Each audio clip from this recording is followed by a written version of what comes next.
주님께서 여러분과 함께 마르코가 전한 거룩한 복음입니다.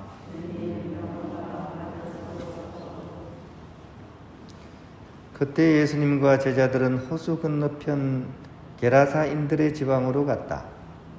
예수님께서 배에서 내리시자마자 더러운 영이 들린 사람이 무덤에서 나와 그분께 마주왔다. 그는 무덤에서 살았는데 어느 누구도 더 이상 그를 쇠사슬로 묶어둘 수가 없었다. 이미 여러 번 족쇄와 쇠사슬로 묶어두었으나 그는 쇠사슬도 끊고 족쇄도 부수어버려 아무도 그를 휘어잡을 수가 없었다. 그는 밤낮으로 무덤과 산에서 소리를 지르고 돌로 제 몸을 치곤 하였다. 그는 멀리서 예수님을 보고 달려와 그 앞에 엎드려 절하며 큰 소리로 지극히 높으신 하느님의 아들 예수님, 당신께서 저와 무슨 상관이 있습니까? 하느님의 이름으로 당신께 말합니다. 저를 괴롭히지 말아 주십시오 하고 외쳤다. 예수님께서 그에게 더러운 영아, 그 사람에게서 나가라 하고 말씀하셨기 때문이다. 예수님께서 그에게 내 이름이 무엇이냐 하고 물으시자 그가 제 이름은 군대입니다. 저희 수가 많기 때문입니다 하고 대답하였다.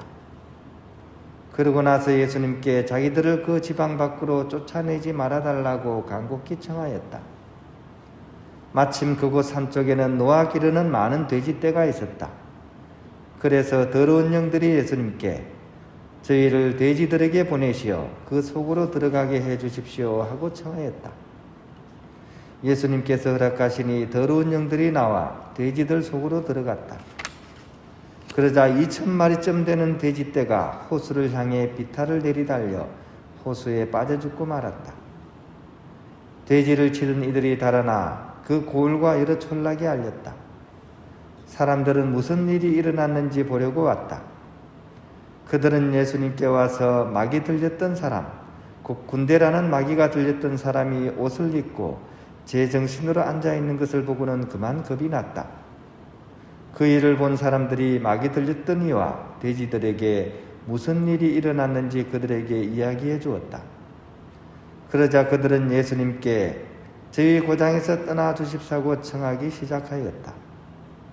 그리하여 예수님께서 배에 오르시자 마귀 들렸던 이가 예수님께 같이 있게 해 주십사고 청하였다. 그러나 예수님께서는 허락하지 않으시고 그에게 말씀하셨다. 집으로 가족들에게 돌아가 주님께서 너에게 해주신 일과 자비를 베풀어 주신 일을 모두 알려라. 그래서 그는 물러가 예수님께서 자기에게 해주신 모든 일을 데카폴리스 지방에 선포하기 시작하였다. 그러자 사람들이 모두 놀랐다. 주님의 말씀입니다. 평화를 빕니다. 옛날에 비해서 이 한국에서 이렇게 문화를 이렇게 창출해내는 그런 능력이 많이 이렇게 좋아졌습니다. 영화만 해도 마찬가지죠, 그죠? 뭐 세계 가장 중요한 그런 영화제에서 이렇게 막 대상도 받고, 그죠? 그래서 이렇게 그것도 장르가 옛날에는 약간 드라마 장르였다면 지금은 온갖 장르에 다 도전을 합니다. SF도 도전을 하고요. 그 다음에 또 이렇게 뭐라 그럴까 스릴러물 이런 것들도 막 의외로 잘 만들어가지고 외국에서 막 이렇게 호평을 받고 그렇습니다. 작품성도 인정받고 있죠. 그런 영화 중에 한 번 보면 아주 잔상이 오래 남는 아주 강렬한 영화도 있습니다. 한때 악마를 보았다라는 그런 공포 영화가 있었어요. 악마를 보았다. 최민식 배우하고 이병헌 배우가 나와가지고 아주 한 사람 한 사람이 그냥 나와도 그냥 유명할 텐데 두 사람이 나왔으니까 진짜 연기 대결이 이제 불꽃이 튀기는 그런 영화였죠. 간략한 스토리는 이렇습니다. 이 국정원 요원이었던 김수현이라는 사람이 이제 약혼녀가 이제 악당한테 이렇게 연쇄살인범인 장경철이라는 그 사람에게 납치가 된 후에 결국 시체로 이제 발견이 되게 되거든요. 사건 현장에서 그것도 토막이 난 그런 자기 이 약혼녀의 시신을 보고는 너무나 큰 충격을 받고 복수를 다짐하게 됩니다. 그래가지고 이제 막 용의자를 막 이렇게 찾아가지고요, 이제 그 용의자를 이제 응징하는 그런 영화입니다. 그래서 근데 이 용의자가 계속 범죄를, 연쇄살인범이니까 범죄를 저지르거든요. 그러면 이제 2차, 3차 범행을 할 때마다 그때마다 붙잡아가지고 손을 뚫고 발을 뚫고 자기 약혼녀가 당했던 그 복수를 해나가는 아주 잔혹한 그런 영화였습니다. 근데 이 영화 속에서 우리가 이 실체를 규명할 수는 없지만 악의 그런 성향, 악의 본성을 우리가 발견할 수 있습니다. 이 못돼 먹은 사람은 남을 괴롭히죠. 그런데 자기한테는 관대합니다. 이런 사람을 보고 못돼 먹은 사람이라고 그래요. 그죠? 근데 악한 사람은요, 악한 사람은 남을 괴롭히는 것은 물론인데 자기 자신에게도 해를 끼칩니다. 이게 이제 악한 성향입니다. 쉽게 얘기해서 공멸의 길을 향하는 본성, 이게 이제 악하다는 말의 그런 본성입니다. 오늘 복음 속에 보면 더러운 영에 사로잡힌 사람이 나옵니다. 이 사람 행동하는 거 보세요. 그죠? 남한테도 막 행패를 부리지만 힘이 너무 세가지고 사실은 자기 몸을 돌로 때리면서 학대하는 장면이 나옵니다. 이게 이제 악의 본성을 우리에게 얼핏 보여주는 겁니다. 이런 것들을 우리가 주의 깊게 바라보면서 경계를 할 수 있어야 됩니다. 근데 이런 현상이 우리 주위에 살펴보면 생각보다 굉장히 많습니다. 아주 교묘하게 그게 이루어집니다. 자기도 모르게 자타 공멸을 향해서 가는 경우가 많습니다. 지금 뭐 이제 스포츠 좋아하는 사람은 그죠? 좀 안타까운 상황이 하나 있죠. 지금 일본하고 이제 야구를 해야 되는데 국가대표 중에 현재 국내에서 가장 잘하는 투수 한 명을 거기 집어넣을 수가 없어요. 왜냐하면 이 친구가 옛날 학교 다닐 때 학교폭력 했거든요.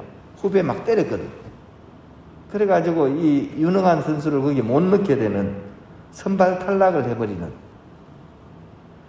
또 SNS 댓글 같은 거 보면 그죠? 이거는 이 글을 올리는 사람 내 실체가 드러나지 않습니다. 익명성을 바탕으로 해가지고 정확하지 않은 정보에도 너무나 쉽게 남을 헐뜯고 공격하고, 한 사람이 공격하면 막 달라붙어가지고 막 그죠? 집단 공격을 하고 이래가지고 거기에 상처를 입고 그 결과 그 피해를 본 사람은 자해를 하게 되고 그죠? 심지어 목숨까지 잃게 만드는 일이 많습니다. 이런 것이 어떻게 보면 악의 본성이 드러나는 행동입니다. 이런 폭행은 결국 자신에게도 큰 손상을 일으키게 되고 자기 내면을 흐트러뜨리고 결국 자기 자신을 함부로 대하게 만드는 그런 공멸의 길을 걷게 하기 때문입니다. 자아를 병들게 하는 거죠. 이걸 이제 종교 용어로는 영이 혼탁해지는 겁니다. 그런 의미에서 우리는 이 영이 혼탁해지는 이런 현상이 많은 세상을 살아가기 때문에 수시로 우리 자신의 어떤 영의 상태를 성찰하고 점검할 수 있어야 됩니다. 공자님은 그런 의미에서 1일 3성, 하루에 3번은 자기 자신의 내면 상태를 성찰해야 된다. 이걸 얘기하셨고, 또 우리 가톨릭에서는 또 양심 성찰이라는 좋은 기도법이 있죠. 그죠? 하루를 마칠 즈음에 내 하루 살아왔던 그런 삶을 잘 성찰하면서 내가 정말 하느님께 막가진 그런 삶을 살았는지 잘 성찰하도록 이렇게 합니다. 이런 작업이 있어야 이 혼탁한 세상 속에서도 우리는 맑고 건강한 영을 유지해가면서 살아갈 수 있습니다. 어저께 이제 본당 총회를 하면서 제가 우쿨렐레 수업을 본당 교우들하고 하고 있는데 제가 못했습니다. 그래서 숙제를 내어드렸어요. 그래서 어떤 숙제를 내어드렸냐? 우리 영혼을 맑게 하는 숙제를 내어드렸어요. 호수라는 노래를 연습하시라고 제가 악보도 띄우고 이제 제가 이제 미리 이렇게 합니다 하면서 이제 그 녹음을 해가지고 올렸습니다. 과연 우리 회원들이 잘할지 아니면 가관일지는 다음 주에 보면 알겠습니다. 근데 노래 가사가 바로 우리의 영을 맑게 하소서라는 그런 노래입니다. 호수가 산을 다 품을 수 있는 것은 깊어서가 아니라 맑아서이다. 그죠? 호수에 산이 탁 당기잖아요. 그죠? 이거는 깊어서 산을 품는 게 아니라 맑아서 품을 수 있는 거죠.